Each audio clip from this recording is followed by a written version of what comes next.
From Pacifica, this is Democracy Now! The United States government conducts targeted strikes against specific al-Qaeda terrorists, sometimes using remotely piloted aircraft, often referred to publicly as drones. The White House assassination team, President Obama's counterterrorism chief, John Brennan's, heading up a new team to determine who should be targeted by armed U.S. drones overseas. We'll speak with investigative blogger Marcy Wheeler. Then the Senate moves closer to renewing a series of controversial measures that allow the government to monitor your emails and phone calls. I think the surveillance has increased. In fact, I would suggest that they've assembled on the order of 20 trillion transactions about U.S. citizens with other U.S. citizens. We'll speak with targeted NSA whistleblower William Binne and to the ACLU's Michelle Richardson. Then Egypt votes for president. This is the very first time in Egyptian history since pharaohs and so on that we do vote for our president. But with the enthusiasm comes anxiety as well. I have very low hopes of the whole process. I see it as non-democratic. I see that the transformation has been deformed by the SCAF. The whole transformation has been built wrong. We should have had a constitution before a president and elections. Sharif Abdelkader speaks with voters in Cairo. All that and more coming up. Welcome to Democracy Now!, democracynow.org, The War and Peace Report. I'm Amy Goodman. Voters are heading to the polls for the second day in Egypt's first competitive presidential election following the ouster of Hosni Mubarak 15 months ago. The first day of voting saw numerous reports of minor violations, but was largely hailed as free of fraud and violence. Ahmed Shafiq, Mubarak's last prime minister, now a leading candidate, was swarmed by protesters outside his polling station who hurled shoes and debris at him. We'll have more on Egypt later in the broadcast. European leaders have wrapped up a regional summit in Brussels without agreement on a response to the sovereign debt crisis that threatens to tear apart the Eurozone. A dispute has opened up between German Chancellor Angela Merkel and newly inaugurated French President François Hollande over Hollande's call for Eurobonds to help member states with crushing debt. Ahead of the upcoming Greek elections, the president of the European Council, Herman Van Rompuy, said the European Union expects Greece to adopt the austerity measures required for loans. We will ensure that European structural funds and instruments are mobilized to bring Greece on a path towards growth and job creation. Continuing the vital reforms to restore debt sustainability, foster private investment, and reinforce its institutions is the best guarantee for a more prosperous future in the euro area. We expect that after the elections, the new Greek government will make that choice. In Mexico, an arrest has been made in the 2006 killing of independent U.S. journalist Brad Will. The 36-year-old Will was shot and killed while covering the popular uprising against Oaxaca, then Oaxaca Governor Ulises Ruiz. Will's own camera captured the shooting with armed men firing into the crowd from a distance. On Wednesday, Oaxaca Attorney General Manuel de Jesus Lopez said the findings of a human rights group had helped solve the case. Se agotó una línea de investigación que no había sido explorada. ¿Sí? We followed a line of investigation which hadn't previously been explored, a hypothesis that had been provided by the National Commission for Human Rights at the time, and, as it has been explained, when that line of investigation was followed, we arrived at the same hypothesis. But it was also strengthened throughout the course of the investigation with the testimony of eyewitnesses. The suspect has been identified as Lenin Osorio. Oaxacan prosecutors had previously charged a Mexican activist for the killing. But Brad Will's own family had been among those to call for the activist's release. José Luis Garcia of the Oaxaca Teachers Union called the arrest a vindication for the group. Once again, we have to say that this is a victory for the teachers, in that today they have in custody the man believed to be responsible for the murder of American Brad Will, which took place in 2006. The teachers' union repeatedly said that our companion, Juan Manuel Martinez Moreno, was innocent. Brad Will's supporters have long believed pro-government paramilitaries were responsible for his killing, saying images captured at the scene show government and police officials shooting directly at demonstrators. President Obama delivered a commencement address to graduating Air Force cadets in Colorado Wednesday by touting his administration's policy and declaring, quote, a new era of American leadership. In his remarks, Obama said he'd shored up so-called U.S. exceptionalism by winding down the wars in Iraq and Afghanistan. With confidence and pride, the United States is stronger and safer and more respected in the world. Because even as we've done the work of ending these wars, we've laid the foundation for a new era of American leadership. And now, cadets, we have to build it. We have to build on it. You have to build on it. Two top lawmakers have warned Pakistan over the sentencing of a doctor who ran a fake vaccination campaign to help the CIA locate Osama bin Laden. The doctor, Shakil Afridi, was sentenced to 30 years in prison this week for setting up the vaccination effort in an attempt to get DNA from the bin Laden family. In a statement, Senators John McCain of Arizona and Carl Levin of Michigan, the ranking members of the Senate Armed Services Committee, said Afridi's imprisonment could, quote, diminish Congress's willingness to provide financial assistance to Pakistan. At the State Department, spokesperson Victoria Nuland was questioned on the Obama administration's handling of Afridi's case. Since he was helping the U.S. On various matters and the CIA, how come you left him to die or to be in prison to sentenced by the Pakistanis on treason and other charges? How come you didn't give him some kind of protection or just like the Chinese Mr. Chen, just like him, to bring him somewhere, give him some safe haven rather than leaving him behind? I think we've said that we don't see any basis for what's happened here. And so, we will continue to make those representations to the government of Pakistan. A new poll shows U.S. support for same-sex marriage is at an all-time high. According to the Washington Post and ABC News, 53% of Americans say gay marriage should be legal, while a record low 36% say it should not be allowed. The findings come shortly after President Obama declared his support for same-sex marriage earlier this month. A protest is being organized outside a North Carolina church this Sunday after the church's pastor called for placing gay men and lesbians inside a concentration camp.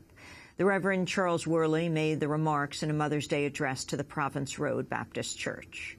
I figured a way to get rid of all lesbians and queers, but I couldn't get it passed through Congress.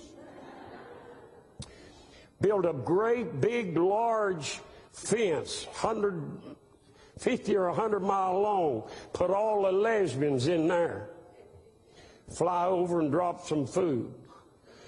Do the same thing with the queers and the homosexuals, and have that fence electrified till they can't get out. Feed them, and you know what? In a few years they'll die out. Do you know why? They can't reproduce. Worley's sermon was delivered just days after North Carolina voters passed a gay marriage ban. A group calling itself Catawba Valley Citizens Against Hate says it will picket Worley's church on Sunday. Facebook investors have filed a class-action lawsuit in New York federal court claiming the tech giant misstated facts and concealed relevant information about the company's financial prospects ahead of a public offering. Plaintiffs say they have lost more than $2.5 billion as Facebook shares plunged in the days after the company went public. Another lawsuit has reportedly been filed in California against Facebook, several executives and underwriting firms. The financial firm Morgan Stanley is facing scrutiny from regulators for its role in the offering. Salvatore Graziano, an attorney for a plaintiff, said investors were misled. When you go public, when you raise money in the market, you are required to disclose material information. Here, what apparently happened, what's being discussed, is that there was information put in the prospectus which was vague. And then separately, people at Facebook, allegedly, were talking to Morgan Stanley and the other underwriters, giving them more information, adverse information, and that's what these cases are about. The tech giant Hewlett-Packard has announced a new round of job cuts amidst declining profits. On Wednesday, HP said it'll slash 27,000 jobs, or 8% of its workforce. The head of the Secret Service appeared before Congress Wednesday to publicly apologize for the Colombian prostitution scandal for the first time. Secret Service Director Mark Sullivan spoke at a hearing of the Senate Homeland Security Committee. Clearly, the misconduct that took place in Cartagena, Colombia, is not representative of these values or of the high ethical standards we demand from our nearly 7,000 employees. I am deeply disappointed, and I apologize for the misconduct of these employees and the distraction that it has caused. 7 people were injured after a fire broke out Wednesday on a nuclear-powered submarine at a naval shipyard in Maine. The fire reportedly did not damage the nuclear reactor, which was inactive at the time. The cause of the blaze is under investigation. A British journalist has accused CNN host Piers Morgan of teaching him how to hack into other people's phones a decade ago. BBC journalist Jeremy Paxman told a judicial inquiry into media standards that Piers Morgan had boasted in 2002 about how easy it was to access the voicemail of other people's cell phones. At the time, Piers Morgan was the editor of the British tabloid The Daily Mirror after previously editing Rupert Murdoch's News of the World. Piers Morgan now hosts CNN's Piers Morgan Tonight. He has previously denied authorizing phone hacking. And members of Occupy Wall Street say they plan to file a lawsuit against the city of New York today in federal court seeking redress for destruction of the People's Library. With thousands of books, the library was a proud fixture of the occupation of Zuccotti Park, which came to be known as Liberty Square. But protesters say books, along with other materials and equipment, were destroyed when the police raided the encampment in the middle of the night, November 15th. In a statement, activists said the raid, quote, struck not only at constitutional rights, but at a fundamental tool of enlightenment. And those are some of the headlines. This is Democracy Now!, democracynow.org, The War and Peace Report. I'm Amy Goodman. And I'm Juan Gonzalez. Welcome to all of our listeners and viewers around the country and around the world. As President Obama expands the use of armed drones to assassinate suspects overseas, the White House is reportedly taking up a key role in determining who should be targeted. Since Obama has taken office, deadly drone strikes have been carried out in Pakistan, Afghanistan, Yemen, and Somalia. According to the Associated Press, a small team at the White House, led by Counterterror Chief John Brennan, has taken the lead for drafting lists of individuals to target. One official said there is a growing concern over, quote, how easy it has become to kill someone under the administration's drone strike policy. Late last month, Brennan publicly confirmed that the United States has used drones to conduct targeted killings overseas. President Obama believes that done carefully, deliberately, and responsibly, we can be more transparent and still ensure our nation's security. So let me say it as simply as I can. Yes, in full accordance with the law, and in order to prevent terrorist attacks on the United States and to save American lives, the United States government conducts targeted strikes against specific al-Qaeda terrorists, sometimes using remotely piloted aircraft, often referred to publicly as drones. And I'm here today because President Obama has instructed us to be more open with the American people about these efforts. That was John Brennan, President Obama's top counterterrorism advisor. The newly revealed procedure for drone attacks means Brennan's staff consults the Pentagon, the State Department, and other agencies in deciding who will be targeted. According to the Associated Press, this makes a military-run review process in place since 2009 less relevant. Pentagon spokesperson George Little has defended the program, saying the department was, quote, entirely comfortable with the process by which American counterterrorism operations are managed. For more, we turn to Marcy Wheeler, an investigative blogger who runs the website emptywheel.net. Marcy, welcome to Democracy Now! Talk about the significance of John Brennan being at the hub, being in charge of, well, what would you call this, a White House assassination team? You're right. I think we're now calling Brennan the assassination czar. There are a couple of factors to this, Amy. I think one is the suggestion that the recommendation of who to have on the assassination list is going to come from other entities. The AP describes it as coming from other agencies, possibly the State Department. But that means it's coming from people that aren't the special forces guys on the ground in Yemen. It may mean, and we'll get back to this, but it may mean that it's coming from Saudi Arabia. The other thing is it's unclear whether these assassination strikes are going to be overseen by the Senate Intelligence Community or by the Armed Services Committees. In other words, it's unclear what kind of oversight there will be, and since the Congress has a very difficult time subpoenaing or getting testimony from the National Security Council, it may mean that there is much less oversight for what's going on. And then finally, the clip you had with John Brennan, he kept emphasizing that these are targeted strikes, but the decision, as the AP reported it, the decision of this happened not yesterday, but actually in April, around April 22nd. And that means it coincides with the decision that the White House made to embrace not just personality strikes, but signature strikes, which means we're shooting drones at people whose identity we don't actually know. We're shooting at them because they look like terrorists from the sky, because they seem to have certain levels of security. In other words, Brennan was not telling the full truth when he said that these are targeted killings. What they are, in fact, are not targeted. We don't know who we're shooting at.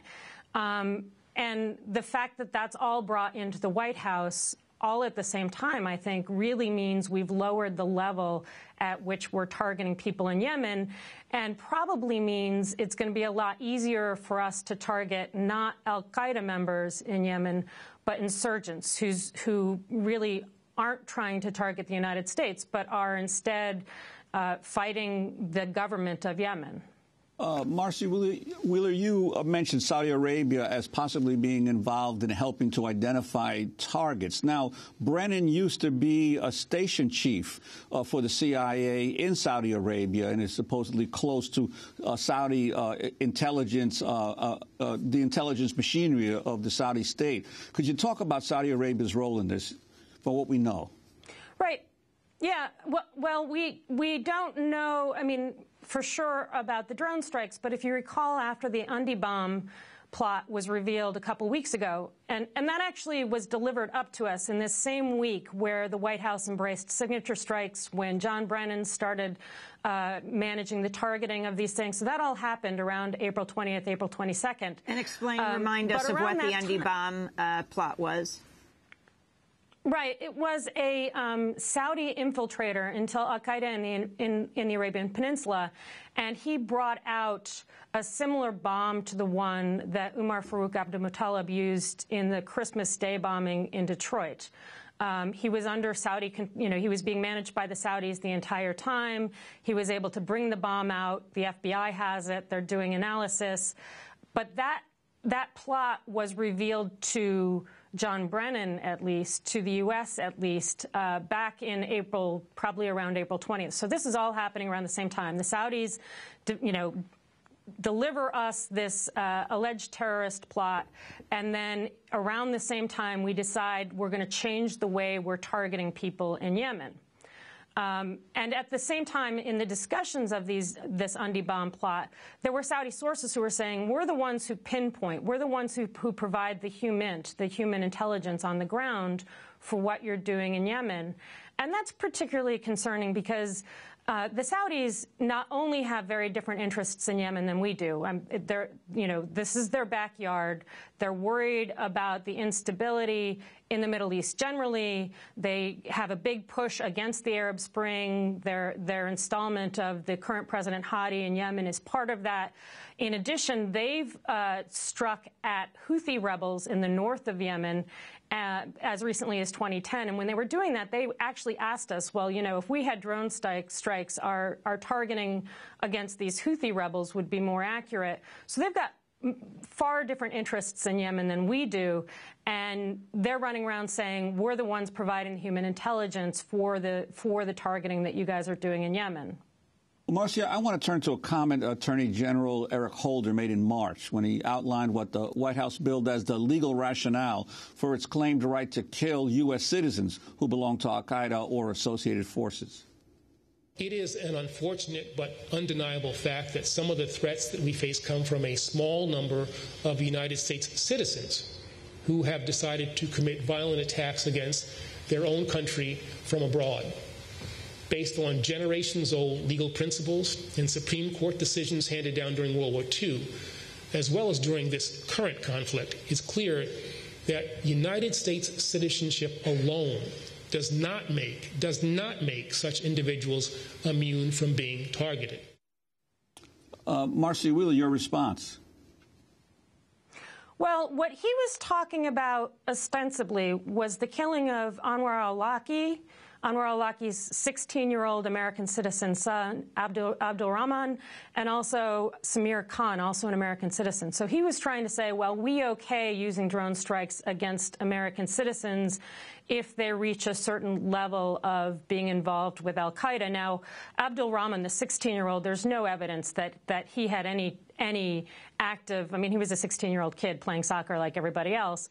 But as the government moves drones to the U.S. And they're rolling out drones in civilian airspace, you got to really wonder what the legal basis for using drones is, and whether after he made those comments, a number of people in Congress asked him, or asked Robert Mueller, the FBI director, whether the U.S. could use drone strikes in the United States, and they really didn't answer that. They kind of said, well, you got to ask you got to ask DOJ, and we still don't have any answer to that.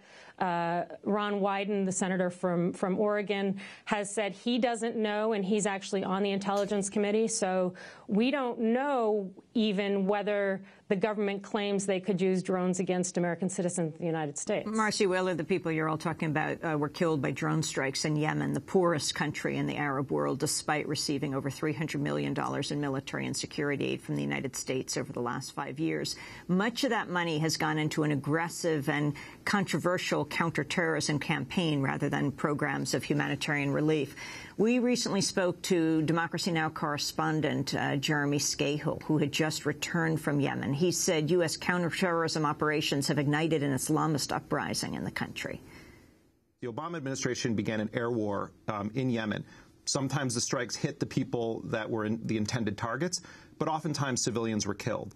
And so what happened is that the prophecy envisioned by the leaders of al-Qaeda in the Arabian Peninsula and envisioned by Anwar al-Awlaki came true, and that was that the United States intended to turn Yemen into its next Afghanistan, its next Iraq, its next Pakistan. So you had the 1-2 punch, or actually there were 3 punches. The first one is the airstrikes. The second one is supporting Saleh family military units. And then the third is not funding any humanitarian programs and allowing the vast majority of the U.S. money to go toward units which were then used as agents of domestic repression. Independent journalist Jeremy Scahill. Marcy Wheeler, can you continue to respond to that? Yeah, I mean, two more things to add to that. One is the State Department just released a kind of talk sheet of aid that goes to Yemen, and what it actually shows is for things like humanitarian aid, it's going down, whereas military aid is going up. And so I really think we need to be asking how much we're sucking dry what little humanitarian aid we're giving to Yemen, and instead putting it in drone strikes. But the other thing is, and Jeremy, I think, mentioned this on the program when he was there, is that one of the reasons why al-Qaeda in the Arabian Peninsula is having some success is because they're kind of taking the same approach that the Taliban or the Hezbollah did, which is they're providing services. They're trying to turn the electricity on.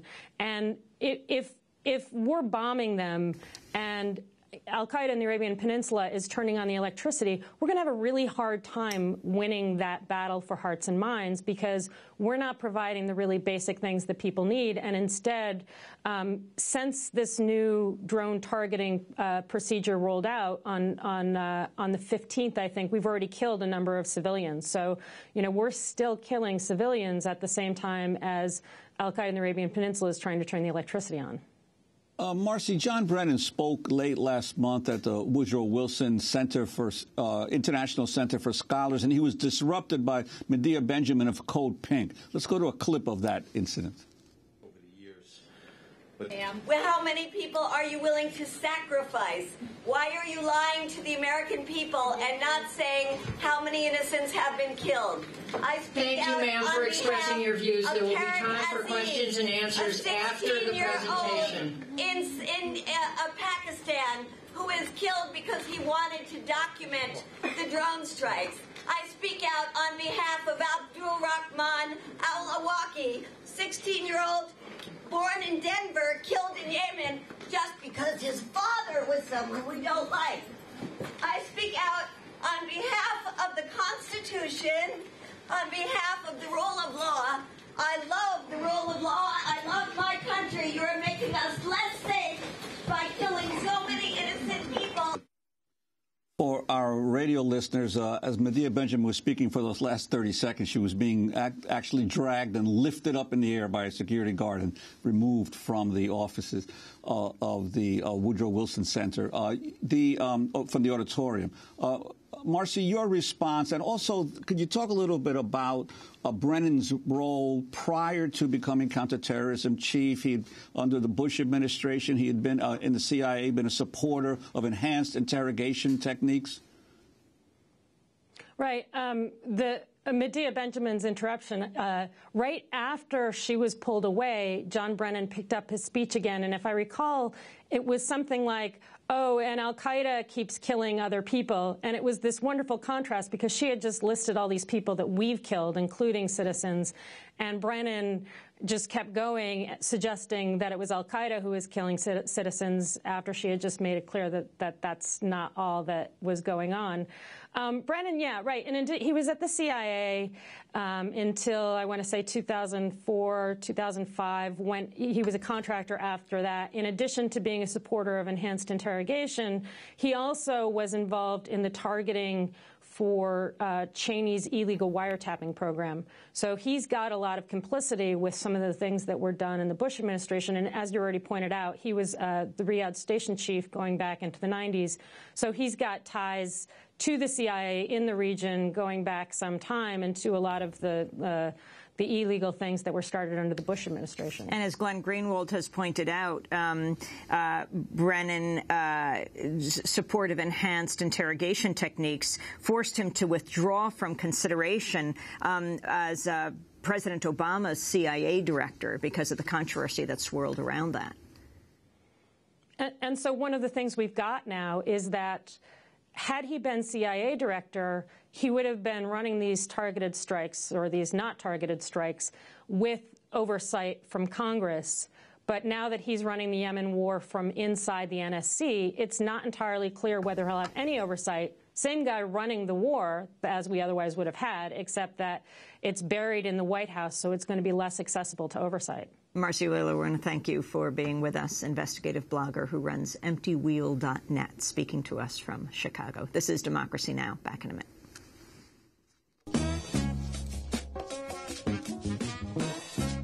You have understood, wow, the riddles of the ages.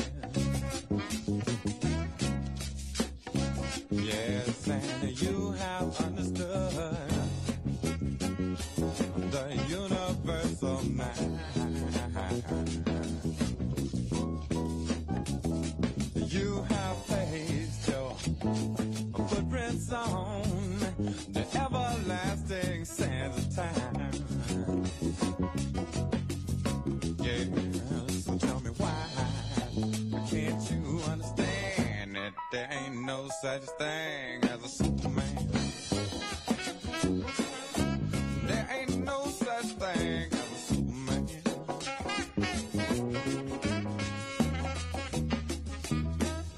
You was on it now. You went to see Gil Scott-Heron here on Democracy Now!, democracynow.org, The War and Peace Report. I'm Amy Goodman with Juan Gonzalez. Well, the Senate is moving closer to renewing a series of controversial measures that critics say allows government agencies, including the National Security Agency, to monitor your emails and phone calls. Earlier this week, the Democratic-led Senate Select Committee on Intelligence sought to extend controversial amendments to the Foreign Intelligence Surveillance Act that were set to expire at the end of this year. The amendments were passed in the wake of the Bush administration's wireless domestic surveillance scandal. Democratic Senator Ron Wyden of Oregon and Mark Udall of Colorado opposed the extension on civil liberties grounds. Wyden said he was concerned that the provision would allow the emails and phone calls of innocent U.S. citizens to be monitored without a warrant. The Senate is also set to vote soon on the Cyberintelligence Sharing and Protection Act, a bill opposed by many civil liberties and privacy groups. Meanwhile, the U.S. Supreme Court has agreed to hear a case to decide the constitutionality of the growing surveillance state. The case involves a group of activists, journalists, and lawyers represented by the American Civil Liberties Union who sued over the U.S. government's surveillance practices, which they say could pick up their communications with clients and sources overseas. To talk about these developments, we're joined by two guests. William Binne, National Security Agency whistleblower, who served in the agency for nearly 40 years before resigning over the NSA's role in domestic surveillance after the September 11th attacks. He's warned that the NSA's data mining program has become so vast it could, quote, create an Orwellian state. And we're joined in Washington, D.C. by Michelle Richardson. She's the legislative counsel for the American Civil Liberties Union. We're going to turn first to William Binne. Can you talk about these latest developments in the legislation? Well, in my mind, this is a continuation of the mindless legislation that our Congress has been putting out just to justify what they've been doing for a decade or more. Instead of trying to use discipline and living up to their oath of office to defend the Constitution, they've decided to violate the civil liberties and the rights of all U.S. citizens. And that's what's going on here. That's what the Patriot Act Section 215 is about. That's what they've been doing. And what's happening is they're destroying the strength of this nation, which is the freedom and liberties that the citizens have to do things. And when Michelle, Michelle Richardson, could you talk a little bit about the extension and what it means, but particular aspects of it? Yes. In 2008, Congress passed the FISA Amendments Act, which legalized warrantless wiretapping and allows the government to get year-long orders to pick up international communications, even if you're not suspected of doing anything wrong. And that's emails, texts, internet communications, phone calls. And it's going to sunset at the end of the year, and Congress needs to reauthorize it. And it's taken that first step, and the Senate Intelligence Committee secretly voted earlier this week to report out a bill to authorize it for another 5 years.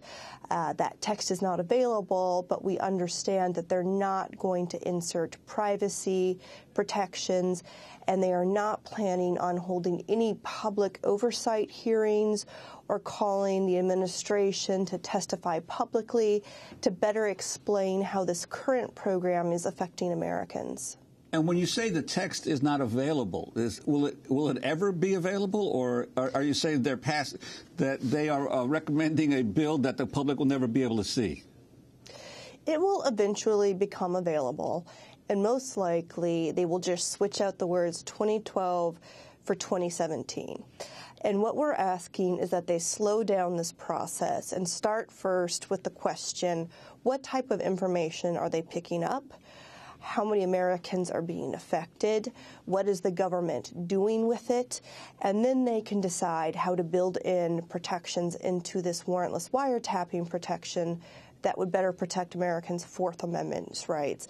But right now, this is premature, and Congress should not be moving forward already with a reauthorization. Michelle Richardson, can you talk about the ACLU lawsuit regarding the provision, which is now going to be heard by the Supreme Court?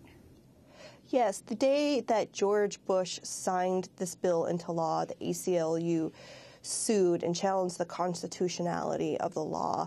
The case is called Amnesty v. Clapper, and we represent Amnesty International and other organizations that work overseas and in conflict zones who reasonably believe that their communications are being caught up in these NSA dragnets and have a reasonable fear, and it's having a chilling effect on the work they're doing overseas. They're very important work. So that was 4 years ago, and the case is just getting to the Supreme Court, and they are just deciding whether our clients will have standing. We're very far away from getting to the merits of the case. If the Supreme Court decides in our favor, it goes all the way back to the beginning, and then we'll probably talk about state secrets and not get to an actual ruling on whether this sort of mass, suspicionless wiretapping of Americans is constitutional for many years, which underscores why it's so important for Congress to get this right. It's going to be a very long time before the courts get through all of the processes to actually decide these sorts of cases, if they ever do. So it's critical that Congress build in all of these protections. They're really the only step here to protect us. I want to go to a clip of a Democratic Congress member, Hank Johnson, questioning NSA Director General Keith Alexander in March. He asked whether the NSA has the ability to spy on Americans who might hypothetically send insulting emails about former Vice President Dick Cheney. An American emailing another American about Dick Cheney. And does the NSA have capacity to find out who those parties are by monitoring, by the content of their email? No. In the United States, we would have to go through an FBI process, a warrant, to get that and serve it to somebody to actually get it. I see, but you do have the capability of doing it. But not in the United States. Not without a warrant. No. We don't have the technical insights in the United States. In other words, you have to have something to intercept or some way of doing that, either by going to a service provider with a warrant, or you have to be collecting in that area. We're not authorized to collect, nor do we have the equipment in the United States to actually collect that kind of information. That was Georgia Democratic Congress member Hank Johnson questioning NSA Director General Kevin Alexander. Alexander actually denies the NSA has the technology to intercept emails sent by Americans to other Americans. William Binne, your response?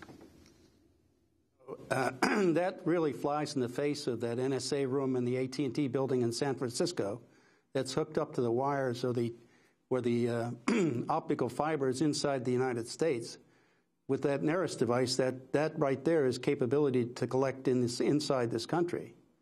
And besides, if you wanted to find somebody who was talking about Cheney and hunting accidents, all you'd have to do is put in the words Cheney, hunting, shooting, and look for combinations like that in text. And then that would pull that out. That's a simple process to find that kind of stuff. Now, William Binne, just for listeners and viewers who didn't happen to see you on Democracy Now! A few weeks ago when you were in New York in this extended broadcast we did, your own experience in calling out the NSA has been extremely traumatic for you and for your family, for your wife, for your son, as the FBI raided your house. You had worked at the NSA for nearly 40 years, including time as technical director of the NSA's World Geopolitical and Military Analysis Reporting Group. And since you quit right after 9/11 in October, you've warned the NSA's data mining program has become so vast it could create an Orwellian state. When did the FBI raid your house? That was 26 July of 2007. This was the time when you were calling attention to your concerns about the NSA spying on Americans to the Pentagon Inspector General and to a Senate Oversight Committee? Yes, we've done that. And also, Kirk Wiebe and I had written letters or composed emails to send to Congress and talk to representatives in Congress, trying to alert them to the dangers of this. I would like to point out one thing of why they're not building in privacy protections for U.S. citizens. Because if they do that, it means one basic thing, that they can't target U.S. citizens inside the country. They cannot just go in and target them because they're doing something they don't like. If their attributes are all encrypted and they're protected, you can't tell who you're looking at, and so therefore you can't go into your databases and pull out material about them. So that basically makes it impossible to target individual U.S. citizens within this country unless you build probable cause and get a decrypt. Then you can do that. And William Binne, you had contact with some members of the intelligence committees of the House and Senate. Why do you think there is such reluctance, except for a few individuals, to actually challenge this out of control trend of the government to continually intercept and view what Americans are doing? Well, I don't believe those committees or anybody in Congress really understands that it's possible to detect terrorist activities or illegal activity even when you protect the identities of U.S. citizens. You can still build probable cause by looking at the unique activity of uniquely encrypted attributes. That will tell you or give you an idea of what they're up to or all about, and then you could build probable cause and take it to a court to get a decrypt of that information and then target them. I don't believe they understand that you can still do that even if it's encrypted. I want to go to a clip of National Security Agency whistleblower Thomas Drake. He worked for the NSA for nearly 7 years before blowing the whistle. Thomas Drake appeared on Democracy Now! In March. The critical thing that I discovered was not just the massive fraud, waste, and abuse, but also the fact that NSA had chosen to ignore a 23-year legal regime which had been established in 1978 called the Foreign Intelligence Surveillance Act, with the Foreign Intelligence Surveillance Court, and which at NSA during the time that I was not only NSA but also in the military, flying on RC-135s overseas during the latter part of the Cold War. It was a contract. The one thing you did not do, it was the prime director of NSA. It was the First Amendment at NSA, which is you do not spy on Americans. And what'd you find? Without a warrant. I found, much to my horror, that they had tossed out that legal regime. That it was the excuse of 9/11, which I was told was exigent conditions now prevailed. We essentially can do anything. We opened up Pandora's box. We're going to turn the United States of America into the equivalent of a foreign nation for the purpose of dragnet blanket electronic surveillance. Was NSA whistleblower Thomas Drake on Democracy Now! In March. He was prosecuted by the Obama administration after challenging mismanagement, waste, and possible constitutional violations at the National Security Agency. Ultimately, they had to drop all the charges. He pled guilty to a lower charge under enormous pressure. William Binne, you're one of the whistleblowers of this smaller group of whistleblowers who has not been charged. Your response to what he's saying? Well, I mean, that's what he said was one of the primary reasons I left NSA.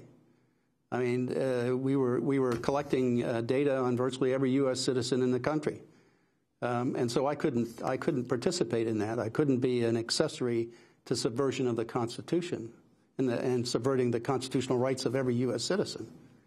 So I had to go, and that's the reason I left. But like I say, I left a system that they used that system that I built to target U.S. citizens.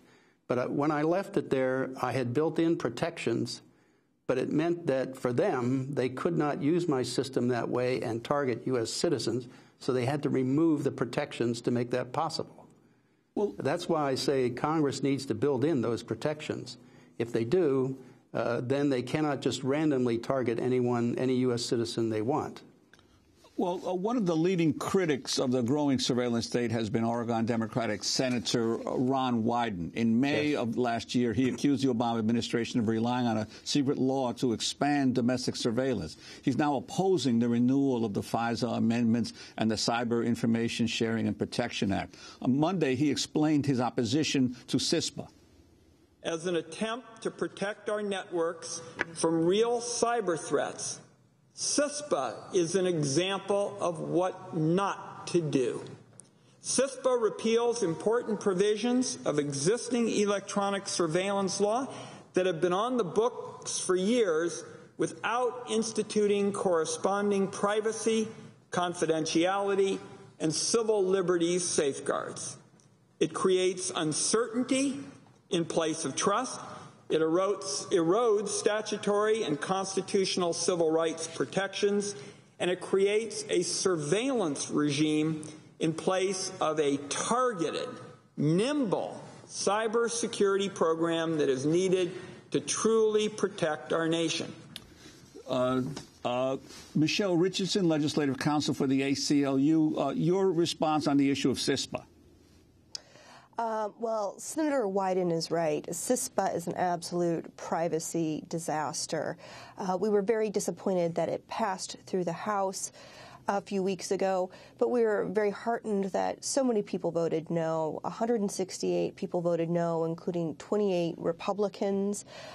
Very important members like Adam Schiff and Anna Eshoo, who have intelligence cred and experience in the technology field, said that it just went too far and allowed the government too much spying authority and too little accountability for those programs. So now the question is, what will the Senate do? And I think it's safe to say that it's unlikely that CISPA itself will come up in the Senate. And right now, staff is feverishly working to come up with some sort of alternative and find something that can pass that 60-vote threshold to come to the floor. And the privacy issues are in play. We are actually optimistic that a better bill will emerge over there because of the work by members of Wyden, but also Mr. Franken and Mr. Durbin.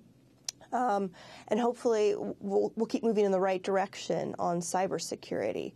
It's going to be a big summer for surveillance. Between big votes on cybersecurity and FISA, these members are going to be making some very serious Fourth Amendment decisions in the months to come. Michelle Richardson, I want to thank you very much for being with us, Legislative Counsel for the American Civil Liberties Union. And William Binne served in the NSA for nearly 40 years, including time as technical director of the NSA's World Geopolitical and Military Analysis Reporting Group. He retired soon after the September 11th attacks. He retired in October, warning the NSA's data mining program is becoming so vast it could create an Orwellian state. This is Democracy Now!, democracynow.org, The War and Peace Report. When we come back, we go to the streets of Cairo. Egypt is voting for president. Stay with us.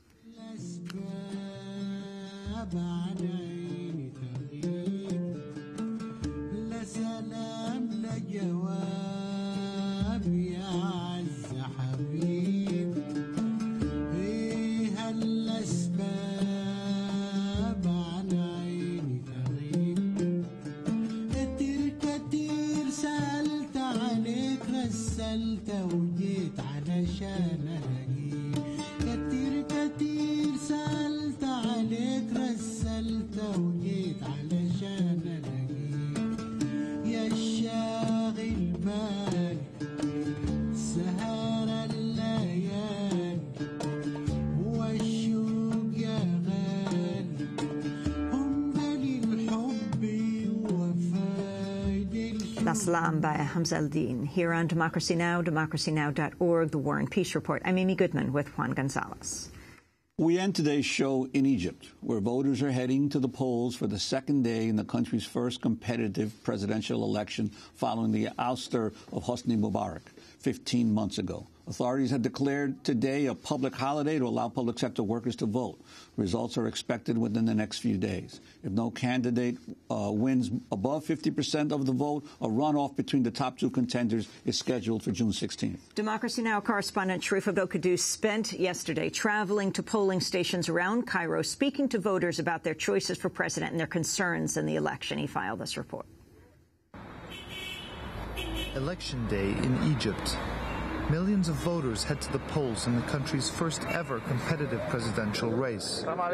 15 months after 30-year autocrat Hosni Mubarak was forced out of office in a popular uprising, the people of Egypt are deciding who will replace him. Actually, this is the very first time in Egyptian history since pharaohs and so on that we do vote for our president. But with the enthusiasm comes anxiety as well. The Supreme Council of Armed Forces has led the country through a turbulent transition, and many questions remain about the military's future role. The president is being elected without a constitution and without clearly delineated powers. Yet for the first time in history, the outcome of Egypt's presidential election is not a foregone conclusion, and it's anyone's guess who will win. Among the leading frontrunners is the Muslim Brotherhood's candidate, Mohammed Morsi. This man says he supports Mohammed Morsi because he will enact Sharia law and has an Islamic political program. Last fall, the Muslim Brotherhood captured more than 40% of the seats in parliamentary elections. Yet some of those who supported the group the first time round are not backing them for the presidency. I voted for the Brotherhood in the first phase in the parliamentary elections. I can't vote for the Brotherhood now. I am saying my personal opinion. Why? Because we need to have a collection of people in government, Brotherhood and liberals and so on. That is what the Egyptian people are, the different communities we have. I voted for Hamdin Sabahi because he is a moderate. He has no pressures. He wants to serve the Egyptian people. Also among the frontrunners are two former members of the Mubarak regime, Amr Moussa, who served as Mubarak's foreign minister for 10 years, and Ahmed Shafiq, who was his last prime minister. Voters cited their experience in the former government as reasons to back them. This man says he's voting for Amr Moussa because he spent his whole career in foreign diplomacy and understands how to deal with the country. Ahmed Shafiq understands politics and can bring the country forward, says this voter. Outside another Mbeba polling station, this woman says the incoming president should focus on what poor people want, a life of dignity. Fellow voters nearby nod in agreement, but when she says she voted for Ahmed Shafiq, they burst into a heated argument.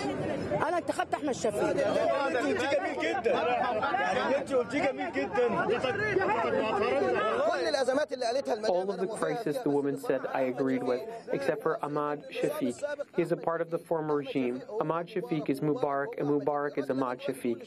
The man is sticking his tongue out at us. He says he is Mubarak's representative. I vote by exclusion. I exclude Ahmad Shafiq and Amir Moussa, and then any one of the 11 left. Any one of them. Personally, I support Mohamed Morsi, but if Abdel Monem Abal Fattah came, I would be happy. If Hamdin came, I would be happy. If Khalid Ali came, I would also be happy. Here in Mbeba, as people line outside of school to go into the polling station, some of the main issues of concern are the economy and security. But some of those who took part in protests in Tahrir Square are calling for a deeper change. There are people who are against change, people who are against Egypt moving forward, people who are against a certain idea prevailing. People say, damn the revolution, that the revolution ruined the country. The revolution made people go down believing in someone. It doesn't matter who. What matters is that people went down to choose someone. The revolution made people think politically. My dad is 60 years old. He never thought politically in his entire life. Now he studies what is good, what is bad. There is awareness. It's like there was an electric shock that made people think. There's something called the economy, the state, security. The revolution made people rise up and open their eyes. Revolutionary graffiti covers the walls of downtown Cairo. One of them showing the former president Hosni Mubarak and Field Marshal Hussein Tantawi, and behind them two members of the former regime who are running for president today, Amr Moussa and Ahmed Shafiq. This on the corner of the square that is considered the epicenter of the revolution, Tahrir. But some of the revolutionaries who are at the core of this struggle that caused these elections to happen are boycotting today. One of them is Pierre Soufi. I'm not voting today because I have a problem with voting without a constitution, voting without knowing what the president is going to come and do. What can he do? I mean, what are his responsibilities? So I'm not voting. I have no idea why should anybody vote. I mean, the whole story is just picking a puppet to put, and whoever the puppet is not going to make any difference, I think. A puppet to who? A puppet to the military institution. It's not even anymore the SCAF itself. It's the military institution as a whole. The neighborhood of Shubra lies just north of Tahrir Square. It's home to more than 3 million residents, including the largest concentration of Copts, Egypt's Christian minority. Residents spoke about their concerns on election day. أنا اخترت مرشح مدني علشان أنا شايف إن هو ده يصلح إنه يكون رئيس جمهورية. I chose a civil candidate because I saw that he would fit to be president. I think that the most important thing in the country is that there is some justice, because there is a lot of sectarian racism because of religion and class differences. That's why no one gets their rights in the country. So we need someone who is not partial to a specific religion. Another Shubra resident explained why he was backing Amr Moussa. He is the most preferable because he is a civil man. He is not from the military or the Brotherhood. The Brotherhood say things and then go back on their word. They said they only wanted some of Parliament, but look how much they took. When it is a civil country, I will feel that it is not military nor Brotherhood, so I will be at peace. Just across the river from Shubra is the upper-scale neighborhood of Zamalek. Voters here also voice concerns about the rise of Islamist politics in post-Mubarak Egypt. I don't want our leader to be someone who is biased or have any preferences. I want someone who is a representative of the Egyptian culture and the simple Egyptian mentality, who can represent and give minorities as well as majorities their rights, and someone who does not invest his time in things that are, at the end of the day, very private. Just for me, that is religion.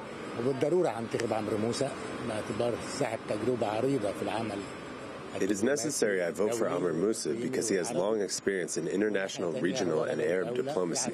He is a man of the world and understands the administration of a country's affairs. It's possible to say he can balance between political Islam that is ruling our legislative branch in the People's Assembly and the Shura Council. Abdel Menam Abel Fatouh is another Islamist candidate who has gained support from across the political spectrum, from secular liberals to conservative Muslims. Tariq Hamdi says he's voting for him to reject the Muslim Brotherhood's candidate. Let's say it's a strategic vote because I think, honestly, the 13 candidates are not the best. We are choosing the best of the worst, if we may say so. So in this case, definitely, I believe from the studies I have made and the people I have talked with that he has the biggest chances. Other voters are backing Hamdin Sabahi, a longtime opponent of the Mubarak regime and the founder of a Nasserist political party. He's the only revolutionary candidate. We're definitely not voting for the old regime, and we're definitely not voting for the people vocaling the religious state. So the only candidate available for that option is Hamdin Sabahi. I have very low hopes of the whole process. I see it as non-democratic. I see that the transformation has been deformed by the SCAF. The whole transformation has been built wrong. We should have had a constitution before a president and elections. We're going to face this month first phase of elections, second phase of elections, the court order for Mubarak, the handover of authority that we're clearly seeing signals of the military establishment not willing to transform this authority to a civilian rule. We're looking at a very tense month that can be extremely explosive. Hopefully it passes the right way, it passes the revolution way, it passes the way that serves the people the best. Vote tallying in Egypt's presidential election begins today, shortly after the polls close. Speculation is rife over whom will come out on top. If no candidate wins more than 50%, a likely runoff will be held next month, with the final result announced on June 21st. For the winner, a turbulent future awaits. For Democracy Now!, I'm Sharif Abdul Quddus with Hani Masoud in Cairo, Egypt. And that does it for our broadcast. To get a copy, you can go to our website at democracynow.org. Tune in Monday for our Memorial Day special. Honor the dead, heal the wounded, stop the wars. Veterans of the wars in Iraq and Afghanistan return their medals at the NATO summit to the generals. They hurl them at the gate. The full ceremony. That's Monday on Democracy Now! Democracy Now! Is produced by Mike Burke, Renee Feltzer, Monte Nermin Sheikh, Steve Martinez, Sam Alkoff, Hani Masood, Robbie Karen, Dina Guster, Chantal Berman, Nancy Kong, Amy Littlefield, Mike DeFilippo, and Miguel Noguera, our engineers. Special thanks to Becca Staley, Julie Crosby, Hugh Grant, Jessica Lee, John Wallach, and our camera crew, John Randolph, Karen Crick Meadows, Raquel Penny, and Carla De Jesus. Again, our website, democracynow.org. You can read the transcripts, you can listen, and you can watch. I'm Amy Goodman with Juan Gonzalez.